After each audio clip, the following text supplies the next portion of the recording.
Hi Cancer, Sun, Moon and Rising. Welcome to Ethernal Realms and welcome to your eclipse reading. So this eclipse is taking place on the 20th of April on the 29th degree of Aries, and it will be squaring Pluto at 0 degree of Aquarius. So it's quite a pivotal one, given that we are at the very beginning of the zodiac and also at the very end. Usually these degrees are very sensitive and also carry a level of urgency and a weight of like completing a certain cycle and ready to begin another one. So there can be a level of chaos and hastiness that can come with it, or like a nervous excitement of sort. That is a theme that I'm noticing across the zodiac so far. But yes, eclipses do take into account these types of energies basically. But the point of the eclipses is to bring about some fateful changes that are going to help us achieve higher ideals and goals in our life, and it usually responds to the soul purpose and the soul kind of desires and wishes for what it wants to experience next. So sometimes it can be a little bit mysterious of why certain things are let go in life, or why we have a certain feeling without much of an external trigger. But yeah, it's basically our soul kind of talking. Also, what's interesting is that after the new moon takes place in Aries, the moon quickly moves into Taurus. So there is a carryover energy of what is being sparked at the time of the eclipse till like 8 minutes later, that there is an immediate repercussion of it. So let's see, for you it would be in the 10th house. So at the very end of the 10th house we have the eclipse taking place, and that immediately has a leak over into your 11th house of community and friendships. So for example, you might be just very clear that you're just done with a certain workplace or a certain designation, and now you want to move on to a different role, and you want to interact with different groups of people and kind of earn your finances through a different method altogether, right? That could be one of those things. Also, Mars is in your zodiac, and Mars is the ruler of Aries, so it's very much participating in all of this event. Okay, so Mars in your zodiac can indicate that you're very bold and courageous. You have a defensive and a protective mindset around this time, which can be very helpful in navigating through all this chaotic energy. So it gives you a boost of motivation and courage to make what is yours and hold it protective, kind of nurture what is important to you as well. Okay, then we have Saturn in Pisces. It already went into the zodiac in the month of March. But of course, it is going to have more long-term impacts, like for the coming 3 years. So that could be another thing that is playing a role. It's a fellow water sign, so it is largely beneficial for you. Where is that for you? In the 9th house. Yeah, so there can be some clarity and inspiration that can come in through your intuition, through the higher education you might have, or if you're a guide or you have a guide, you could receive some important pieces of information and guidance around this time that actually helps you out in navigating through just about anything regarding this eclipse and even beyond that. Yes, okay, so let's just see what cards we have, and if I remember something more, I'm going to talk about it later. So we have the crown chakra being activated. This is basically the divine connection with the 9th house energy, with Saturn over there. Also Neptune is there. So yes, your intuition is absolutely very open, and this indicates to broaden your horizons, broaden your mindset, meet people from different lifestyles and circumstances, different backgrounds as well, and also to respect your own journey. With this chakra, we have a transcendence as well. So there is a letting go of something that is very material, or certain attachments that are losing steam basically. So you're not holding on to certain things, and you're ready to move on to the next phase of your life. There is definitely a heightened connection with the spiritual realm with this particular card. Like I said, it's a very soulful time, so spending some time meditating or introspecting can help these insights come through much easier than otherwise. Then we have, okay, wow, this is about the mutable signs, and I'm surprised we're getting this here. But yes, it's the combination of the water element and the fire element, so the divine masculine and feminine kind of working together. So if they don't work well very harmoniously, then there can be a battle of wills or a battle of ways of operation, and this can be indicating the Mars in your zodiac, honestly, because Mars is a fiery planet in a watery sign. It's not really its favorite place, so there can be like a desire to make decisions immediately, but it might not be the best idea in terms of safety and security, which your zodiac stands for. So yes, if there are different if there is a conflict in what you want and what you're getting, then this can feel a little bit confusing, and that's again where you have to come back to your intuition and your inner guidance, or pause for a moment before making large choices. But on the positive side, this indicates that you're working really well with someone else. There is a partnership at hand, and even internally, it doesn't have to be another person per se, but yes, even internally, you're utilizing your willpower and courage. You're taking action towards creating something that is harmonious and fulfilling for you, right? So you have that boost of courage and also the insights that are coming through with the crown chakra over there. Okay, so mutable signs coming through for you. That's surprising. Even while I was shuffling, I was like, mutable, that's the word I heard, and I was like, okay, that's surprising, because Cancer is a cardinal sign, Aries is cardinal, and Aquarius is fixed, so there's not really much mutable energy going on here. So yeah, what's that about? Let's see. Okay, then we have the 4th house, which is about your home, family, ancestry, your roots, and your private self. Okay, we have Descendant, which is about shadows, denial, projections, and opposites attract. So this is your partnership sector. We have Gemini, which is a mutable sign. There you go. It's the zodiac of the mind and communication. Also, yes, we can be partnering up with someone or a group of people who are like-minded, have some common interests, and we might be working with them. Then we have Leo, which is a fixed fire sign. All right, this is about creativity and children. This is in your 2nd house, if we go by Cancer being your rising sign, and Gemini then would be your 12th house. So yes, there is some type of dissolutions taking place here, and Venus will be in Gemini at the time of this eclipse. So certain beneficial intuitive insights, visions, and even dreams that could come in here, which are symbolic in nature or kind of change your mindset through the dream here. Yeah. Interesting.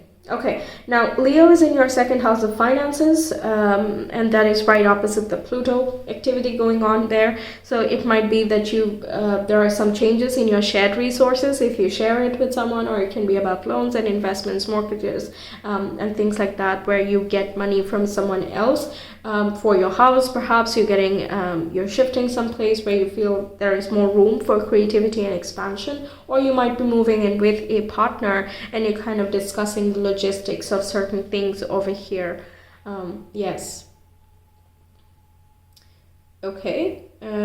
Also, yes, the descendant basically is what we think we are not, right? So we kind of look for those parts of ourselves in other people. But it is actually something that other people see in us immediately when they have a one-on-one conversation with us. Okay, so for example, you're a Cancer rising, other people might recognize you more as a Capricorn sign, which is right opposite from you. So they would describe you as more steady and reliable, protective, very determined, grounded, humble, all of these things, who is also very earthy in nature. And while you might disagree, saying that, no, I'm more emotional and sensitive, and yes, I do have the protective nature, but, I'm more emotional and that's my trigger point. But you know that and other people don't. So you might think that it would be nice to just be more practical, but you don't believe you are. Meanwhile, other people notice you to be practical. Things like that are in the descendant here, okay? Something you don't identify as directly, but other people see within you, and therefore kind of showcases a repressed or a suppressed part of you, which is then showcased in the partners that you choose, which are more long-term in nature. So it can be your business partnerships, one-on-one relationships, like your friendships, and also your romantic connections. So yes, there can be some revelations that you find through that other person. or those other people, if we're talking about community. And it can also come through your family members as well. Let's say your favorite aunt, for example, you have a one-on-one communication and they give you some piece of information or a revelation, things like that, which might be important for you. I'm getting a specific message that some of you might have some nieces and nephews, perhaps a younger cousin of sorts, some changes in the family going on here. Even though you don't have that much family-oriented activity going on for some reason, yeah, mutable and family signs coming through. Okay, then we have the Chariot, which is a Cancer sign. So amazing. But you are a Cancer, you are a home and family zodiac, so it's not really very far off. It's in your wheelhouse, whatever is happening here. Also, you're improving your relationships with the people around you, whether you're making a change in like letting go of certain people or adding in, you are like making a harmonious bond there. The Chariot is a Cancer zodiac, but it gives me a lot of Martian feeling as well. Like it's very determined and very streamlined. Okay, once you have your own will and desire clear, it's not like you don't give up on your people. You don't just let go of the things that your heart wants. You're not that zodiac. You have that protective nature, and you are like very nurturing and kind towards everything that you really hold dear. So this here is saying that I can go to battle for the people I care about or for the things that I care about, and you're not afraid. You're very fearless when it comes to those particular things. If something doesn't resonate with you, whatever, like that's not your fight to deal with. But this indicates that you are moving someplace, or you're traveling towards family, or you're kind of utilizing your willpower and courage to achieve something that would make your heart very happy and makes your life kind of more fulfilling and purposeful as well. There is a goal that you're noticing, and your passion is kind of getting riled up through this particular eclipse here. Okay, then we have the Sun. Amazing. It's always good to see. So this eclipse is all in all bringing you some beneficial outcomes. There is, like I said, success, clarity, and fulfillment coming through. There is illumination, guidance that can come in. The Sun also talks about life and regeneration. So yes, someone in your family could be having children, or you could be having children if you want, if you're at that stage.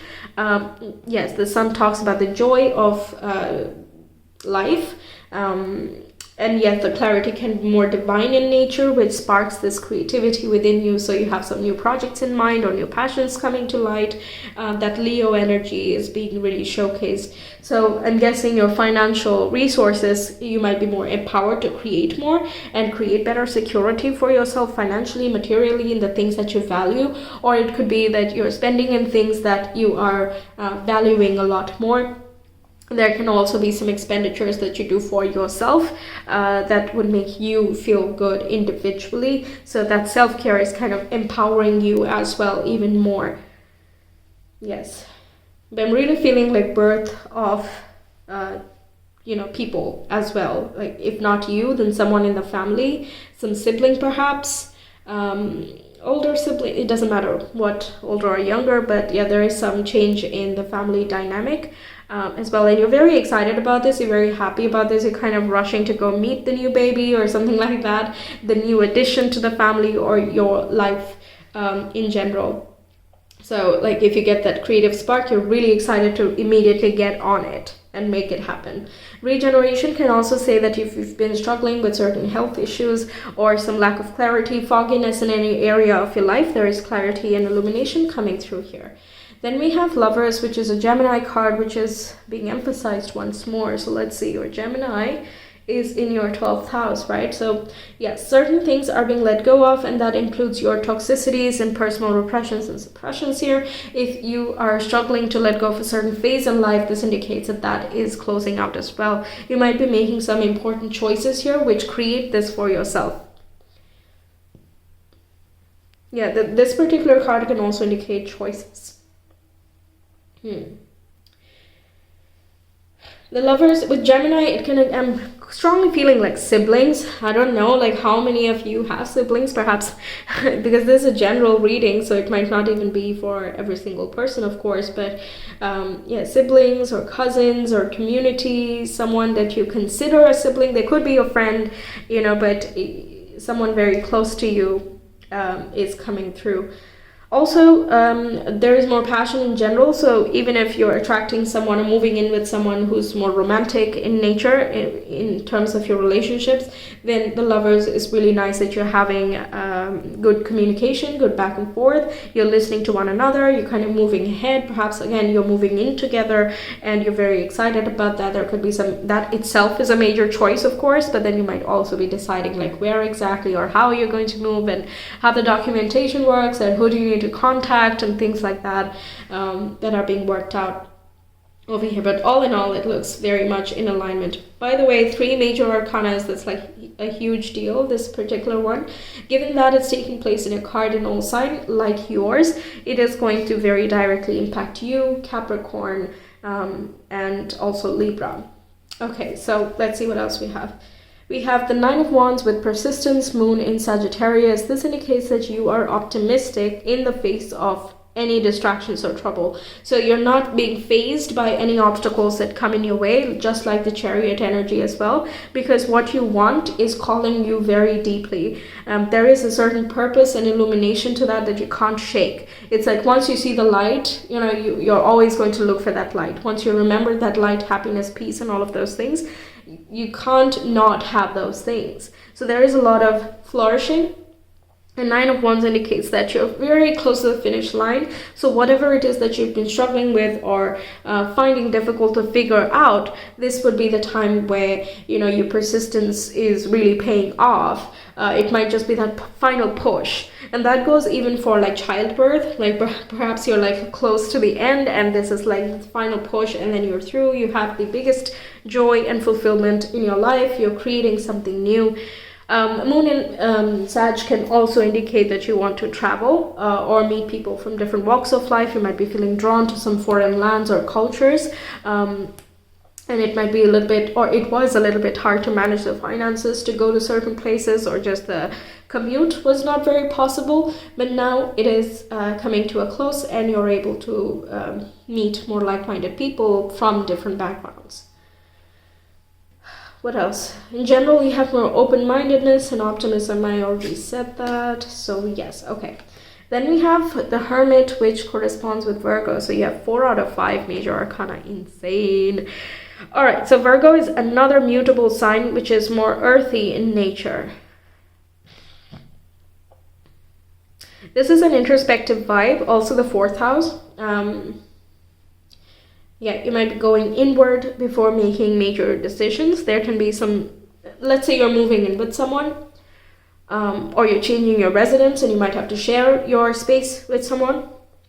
The Hermit indicates that your lifestyle or the way that you go about things is going to be changing. Perhaps the place that you keep, certain things are different, so your workflow is different and so on. But apart from that, this indicates that your intuition is very strong once more. You have a lot of guidance that is coming through, and this lifestyle shift might be your own choosing, in the sense you're incorporating for more meditation or something. Or it can be that you are, let's say you gave birth and now you want to make sure that your health gets back on track and that you physically feel very comfortable with yourself and things like that. So you're taking ultra care of you and everyone involved as well.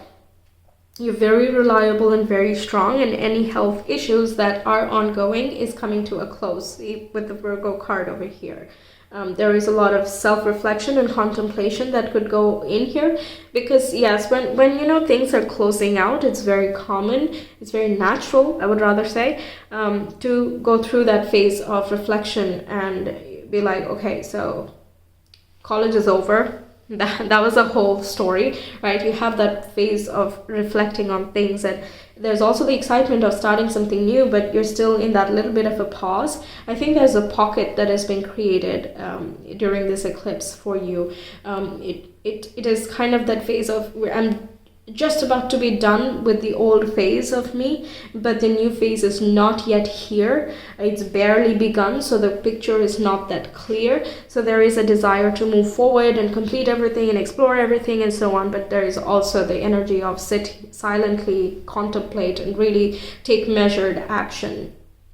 Okay, so that could be a tug of war kind of.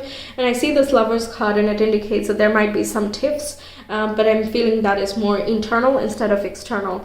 Or if, let's say, you're moving in together and you have to pick a sofa or a bed, and you can't really decide, or you might have different opinions on which one is a better fit for the two of you. But yes, there is a tiff that could happen here regarding lifestyle and work routines, things like that, where the old energy is still there, but you want the new energy and you don't yet know how to transition more seamlessly from one phase to the other. So yes, for big decisions and things like that, perhaps this particular date of 20th of April is not the best time to create some conclusions. Kind of sit with it and let it flow through, whatever happens.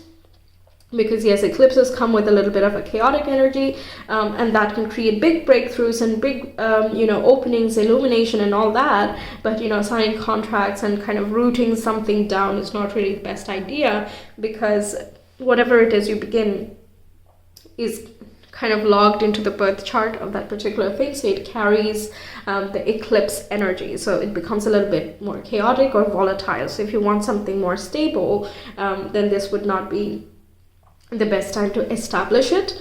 Although if you're looking for something more exciting, more dynamic, and filled with changes and just spontaneity, this would be a nice time. Also, if you're wanting to create breakthroughs, then eclipses are a nice time to make that happen. Okay, is there anything else? With the Hermit, Virgo can talk about nursing as well. Nursing, nurturing, services, things like that. Doing something that makes you feel very happy. Perhaps you're walking through, you might be a nurse and you're walking through someone who's going through, let's say, a labor or some difficult time in their life. You're kind of a natural counselor and empathetic shoulder as well. You seem to be going to rescue people who are not feeling up to it, or they might be going through some struggles themselves as well. Okay, so you're basically being noticed as the wise one with the crown chakra and the Hermit here. All right. So for Cancer, Sun, Moon, and Rising, how is this eclipse, please? And we have Moon, Pisces, and the 8th house. All right. Okay, so there are some subconscious patterns and toxicities. If there are some suppressions holding on to certain feelings, then this would be the time that dissolves. Moon in Pisces is very intuitive. Again, it kind of focuses on, either it focuses on the fears and victim mentality, or it focuses on love and spirituality. Okay, that's the thing about mutable signs. It can be this or that. It can be very materialistic, or it can be very spiritual. And anywhere in between, really. It's kind of up to the person and the circumstance. But there is a transformation that is taking place in your life, in your emotional setting. The way that you care, the way that you love is also shifting. There is an expansion in that regard. So any blocks and obstacles in the way are going to be dissolving much faster, much easier. And I feel like you have a conscious hand to play at this, especially if you meditate a little bit. Even if you don't already, you can still pick it up around this time. The eclipse itself could be an instigator of that particular desire. What else? Moon in Pisces. Moon is your ruler, right? So when it's in Pisces, it's so blissful. It's more fulfilling and loving for you as well. So in general, getting a good vibe about this. All right, one more. One more, please. We have Cancer, Sun, and the 6th house. So there could be a change in the way that you come to service, and 6th house is about the health and nurturing as well. So nursing professions or other service-oriented professions, you might be helping out a lot of different people, actually. You might be even the go-to person for certain employees. If you have them, or co-workers, they might be struggling with certain things and you are helping them out. I feel as though you are rushing to other people's rescue. You still have your things going on, but it's I think you're dealing with that more privately. Instead, you're going to help other people. That's something that I keep feeling strongly. I'm not really surprised. I mean, with Cancerians, it usually happens that people are constantly like, okay, I don't know how to do this, please help. and you're empathetic and understanding, so it's like so much easier to confide in you and talk to you, and you're very soothing as an energy as well. So yeah, I'm not surprised that people are coming through. Just make sure that you take care of yourself as well. You are super caring, so extend that same love and affection to yourself. I think you're doing that. I think that's one of the awakenings that's happening anyway. But yes, it's a nice time to strike or find that particular balance where you love yourself and you care for yourself, but also you're able to help other people out. Okay, so yes, that's what I have for you, Cancerians. I really hope the reading resonated and that it helps you out. Let me know your thoughts, and if you want a personal reading, you can reach me via Etsy. The link is in the description box in the comment below. I will see you some other time. Until then, take care. Bye.